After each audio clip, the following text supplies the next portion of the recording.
Hey traders, this is Cousin Benny coming to you on Sunday the 11th. Daylight savings time. Remember to set your clocks forward. Okay. This is a chart of the US dollar, and currently we're seeing a bounce off of these lows and the 200 EMA right here. Okay. And also note that MACD is making higher lows and just passed through the zero line, okay, which is significant. I like to follow that. The thing that I noticed is that we had a nice candle up on Friday, yet the market didn't have much of a reaction to that for the most part. Looking at copper, we want to pay attention to this as well. Note the RSI is passing up through 50. Note these big volume bars here that I'm showing as resistance currently. That's why we're trading sideways for the most part. There's a lot of volume that traded in this area. So you can look at that as resistance until we get above this level here. Okay. Also note that MACD is making higher or lower highs. Okay, so there is some divergence there. Something to be concerned about. We are moving sideways and MACD is moving down. Okay. Note on balance volume did taper off somewhat as well. Okay, let's look at DBV. As would be expected with the dollar strong and bouncing up to 200 EMA, we did have a move down in the carry trade. Okay. Note that we have these volume bars here that we could see price come down to and find support also at the rising 50 EMA. Note the MACD has tapered off, stochastics is down. We have a convoluted buy-sell signal going on here on ADX. CSI is turned back down, so on balance volume did move up, and I'm watching to see what happens here. Okay. Note bonds. This is a chart of TLT on the daily that we've traded inside of this volume bar for some time now, and we are tapering off to the downside. I noticed that the 200 period is right down here at 110.77. MACD is down below zero. We could see this turn back up, but for the time being it looks pretty weak. Notice the buy-sell signals, it really isn't giving anything on the ADX as well. On balance volume is continuing to taper off. Okay, and relative strength is moving pretty much sideways. This is a chart of the SPX Ikemukuru chart, and notice that we found support here. If you want to know more about Ikemukuru charts, tune in to No Doji on Twitter. He posts constantly using Ikemukuru charts. Alright, so we're above the cloud. This is bullish for the time being. I note that we're coming back up to the highs. Okay, the MACD has rounded here and is moving somewhat lower. We did get a buy signal on the S&P. It was either on Wednesday or Thursday, probably Thursday. On balance volume continues to move higher, but I'm noting that the MACD is not making higher highs. Okay, like we're in this area here. Okay. So that's something to be watching. If you draw a trend line through here, you can see that we've broken that trend line on the MACD.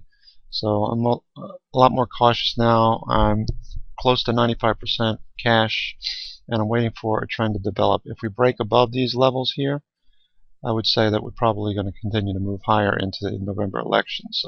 But for now, I'm expecting a move lower. I have posted some charts showing the expected move and a descending channel. I'll pull that up now. I had shown this as a descending channel that I was looking at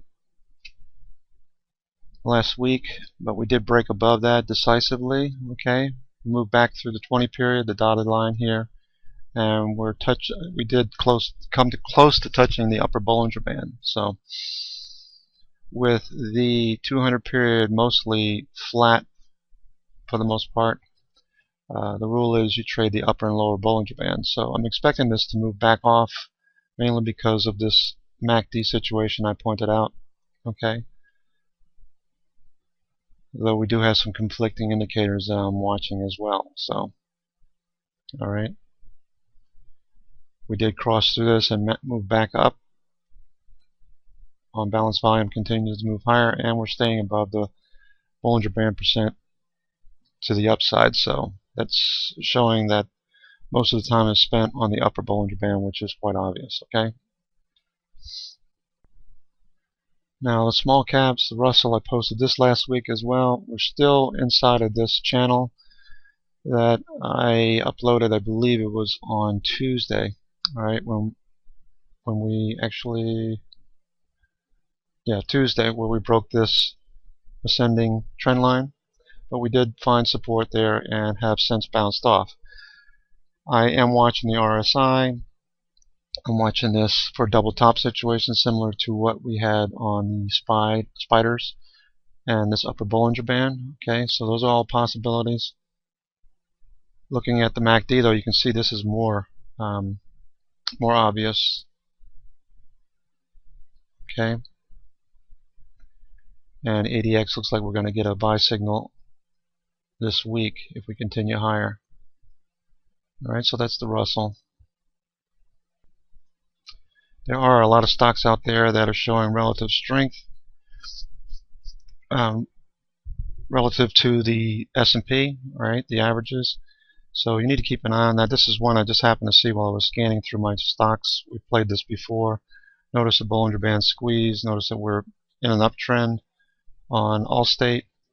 Notice the volume at price here, and the fact that we're trading right at that level and bounced off of it. Note the stochastics moving higher. Same situation with the MACD lower on a higher high. So there is some suspect on this. On balance, volume looks decent. I'd watch this for a failed breakout if it doesn't break out above this level and moves lower. But other than that, this is a pretty good setup. Okay, on Allstate. I'd be interested to look at some of the other insurers too, see how they're acting. Aetna, if you just look at that, similar situation. Relative strength did bounce off the 50. Notice that we're squeezing here. If you draw a trend line here, we're breaking, or we have saw that as resistance. So, but above this band here, we have a little resistance to move higher. Note sector-wise, let's see the past week. You can see materials were off quite notably. You see industrials were off, as well as energy. That consumer staples did see a little bounce there. Healthcare and utilities seem to see some buying, as well as consumer discretionary and technology. All right, so connect these tops and notice the cyclical sector rotation that we've been seeing, which tells us, now that I'm thinking about it, if we go back to the spot, note that we did hit resistance here. This is point and figure horizontal resistance using point and figure charts. Note that we hit resistance and pulled back off of that.